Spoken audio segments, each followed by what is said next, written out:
Hi guys, and welcome to another episode of TC Talk. My name is Therese, and thanks for stopping by. So I have another interview for you guys today, and is a close friend of mine and director Joy Hopwood. So thank you for joining me today. Hi, Therese. Thanks for having me. I really appreciate it. Thanks. Yeah. So it's always good to hear, other Australian voices, diverse Australian voices talking about how the experiences are in the filmmaking business. I think I kind of got to know Joy through our mutual friend Mia Tran, because they've had worked with each other quite a bit. More recently in the short film Operation Kung Fu. So if you haven't seen that, do check it out. Well, at least a very trailer.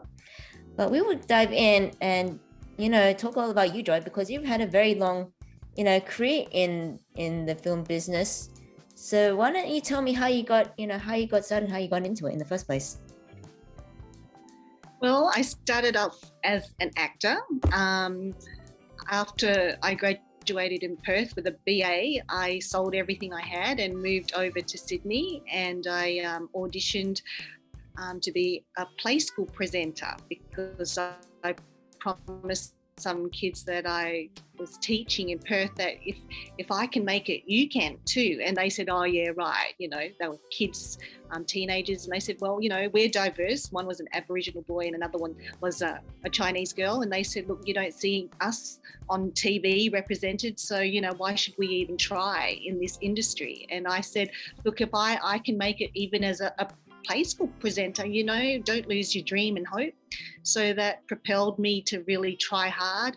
I remember there was VHS at that time, so I had to record myself on a big tape, and I wrote my own play school episode, and I sent that in, and I was told at the time that they're only looking for NIDA graduates, well-known people, and thanks but no thanks. And I did 8 months of calling them saying, please just look at my VHS tape. And eventually they did. And they said, okay, we'll give you a chance to audition. So they did. And I brought my little toy ET, and I did an audition for them and remembered a script they sent me. And they said, you did really well, but,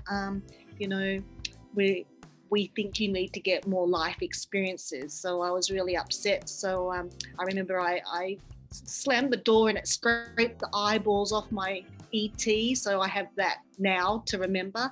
And I had to get life experiences. So I traveled a lot for a few years, and then I came back and I asked them for another audition. And then eventually they liked that audition. I showed that I'd grown up, and I got through there. And then after doing, a couple of years in the late 90s of play school presenting, I got a few auditions as an actor, and I thought, I think it's time that I write my own material. So I started with short film, and I started my own film festival to give the Joy House Film Festival to give opportunities for short filmmakers and to also showcase diverse films.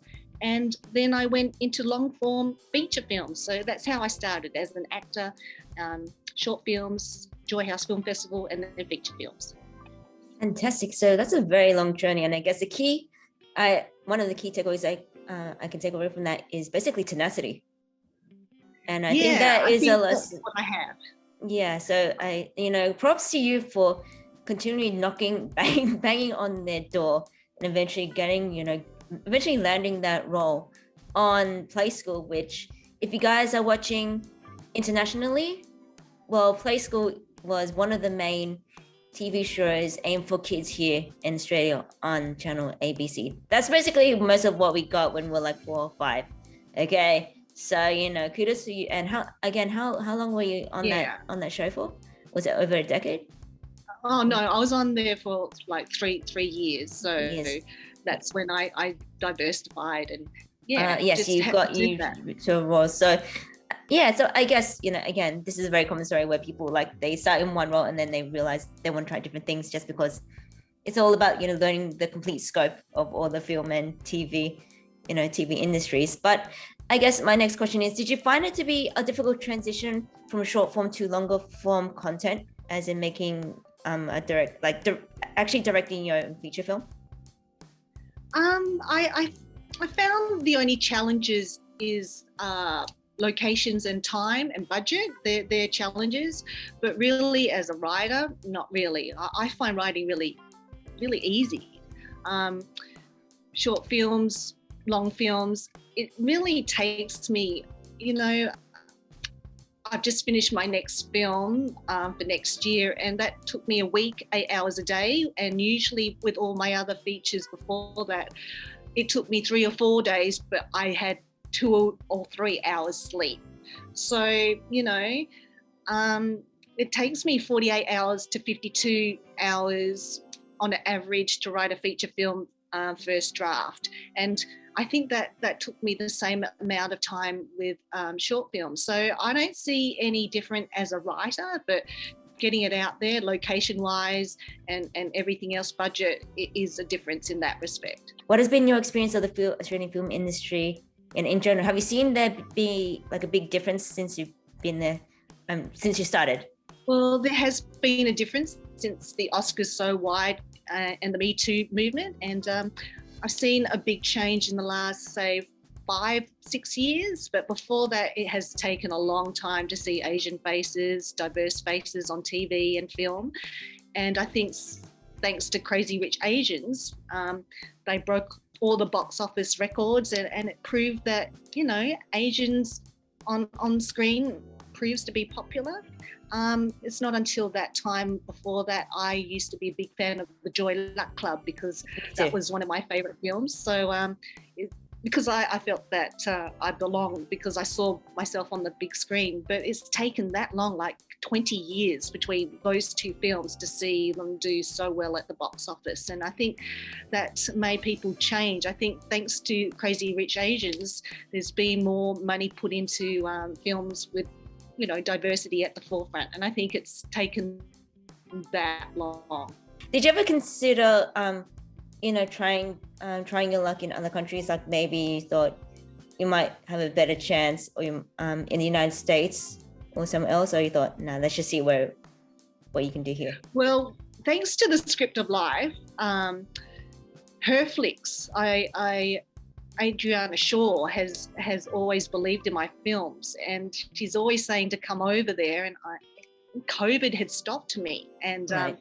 I think I don't think it will ever go away, but if it settles a bit, I think I'll go back to New York, because 2 of my films I wrote there, and you know, I find New York to be very embracing and positive.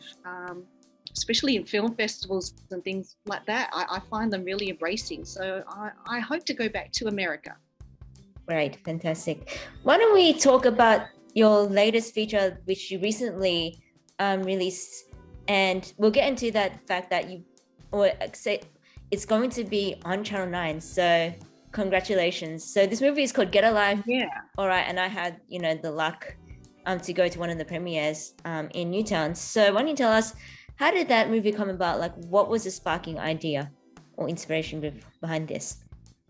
Well, the main character, Nick Singh, he is from an Indian family, and he wanted to get into a TV show, and he was juggling 2 part-time jobs, working at his father's Indian restaurant and also delivering flowers on set.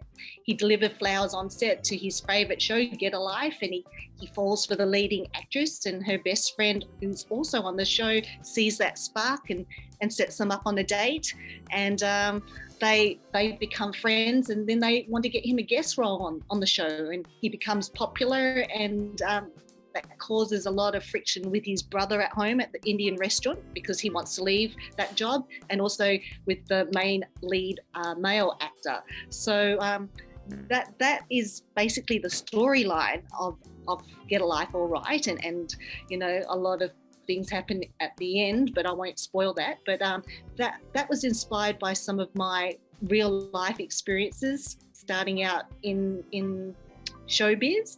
And also there's a lot of music videos, because Get a Life All Right is based on a music video TV show. And the music, some of the tracks I wrote in the late 90s and the noughties, when I was trying to break out as an artist. And publishing house set me up with a record company, and we were going to sign, and then they said maybe we should put you in a girl band because we don't know if an Asian face will sell in Australia. And that's when I pulled out, and I thought, oh no, it doesn't sit well with me, it doesn't match my moral compass. So I didn't want those songs to go to waste, and so I put those songs in Get a Life Alright, and now they have a new journey. So that's how Get a Life Alright came. It often is the case that sometimes you have an idea and it doesn't work for the moment, but they often find themselves, resurrected in something later on. So for anybody that loves taking down notes and writing and keeping all these documents, which is like doing, don't delete them or throw them away. You think that it's just stupid, because you never know what will happen to them. You never know what will happen to them later on. So, and yes, congratulations, because it got distribution basically on network TV right in Australia, which can you tell us soon to Channel 9. It's fantastic. My first feature picked up, and so it's great to see my films progressing. Yes, so it's just all about leveling up. So I guess that really does tie in nicely to my next question is, what has been one of the largest challenges or learning curves over the years through your filmmaking? Like what did you realize that I guess was difficult, or you did not expect? Well, I've learned from my first film to now that you're only as good as your team, and as a producer you have to pick the right people who are aligned with your moral compass. So I've learned that, and also you have to see that the team works on the same page as you, and you have to set everything out at the beginning so there's no misunderstandings through the whole process. So if you say, this is going to film for 8 or 9 days, and this is how much you're going to get paid, these are your requirements, your duties that you have to fulfill, and put it all on paper, then it's an easier journey. But if you don't know at the beginning and everything's wishy-washy and your communication isn't straightforward and have regular Zooms or face-to-face meeting, I think that's when the production is turbulent. So I've learned that I'm very upfront with everyone I hire. I choose people to be on my team. Not only are they talented, but they're also hardworking, ethical and reliable, and also if they're kind. So that's how I choose my team. Fantastic. So yes, and that's something I realized too. Communication is the key, and I have to say, and maybe this is me, being Chinese Australian and being Chinese, where the ability to speak up was never my strong suit, or to express what I was thinking or I was feeling. That's something that I realized. Maybe in every industry, but particularly in the film industry, when you're driving that ship, you have to be able to speak up and set the course, and that comes with the ability to be more confident and knowing, being confident in what you're doing and what your vision is too. So those are very important key lessons. So, but yes, being a great team, knowing your team is like that will lead you to to success. Yes, so definitely. You're only as good as your team. That's how I that's the biggest lesson I've learned in all my features, and it's choosing the right people. And you can generally tell from the vibe, and if not, you learn it as you go along too. But I guess you sort of alluded this question, but what's next? So I guess you're already on your way to writing, making another feature film. Yes, I've already started writing my first draft of my next film, and there's some actors that I've been auditioning and looking at, and I think that's the next step. I'm hoping to film next year, and I'm very excited because this has a Christmas element, but that's all I can say at this stage. It's another rom-com, and I'm really excited about it. Yeah, keep those creative juices flowing. So I guess my last question is, what advice can you give to aspiring filmmakers that want to get into this industry?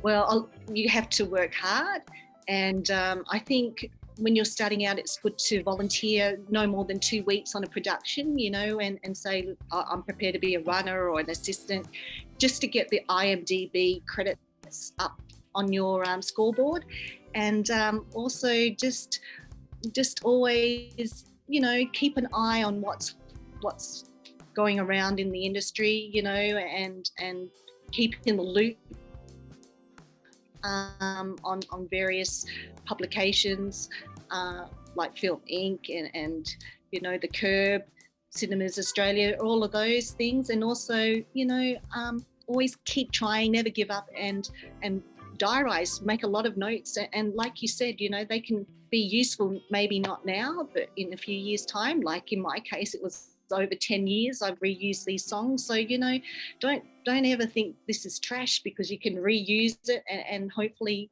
that's your next journey. So that's my advice.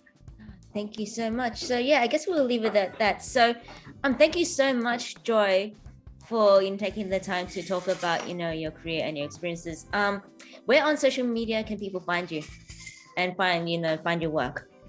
Yeah, joy.net.au is my website. Joy House Productions is my Instagram handle, and I'm on Facebook, Joy House Productions, and also Get a Life All Right. So check them all out, and hopefully our paths will cross again.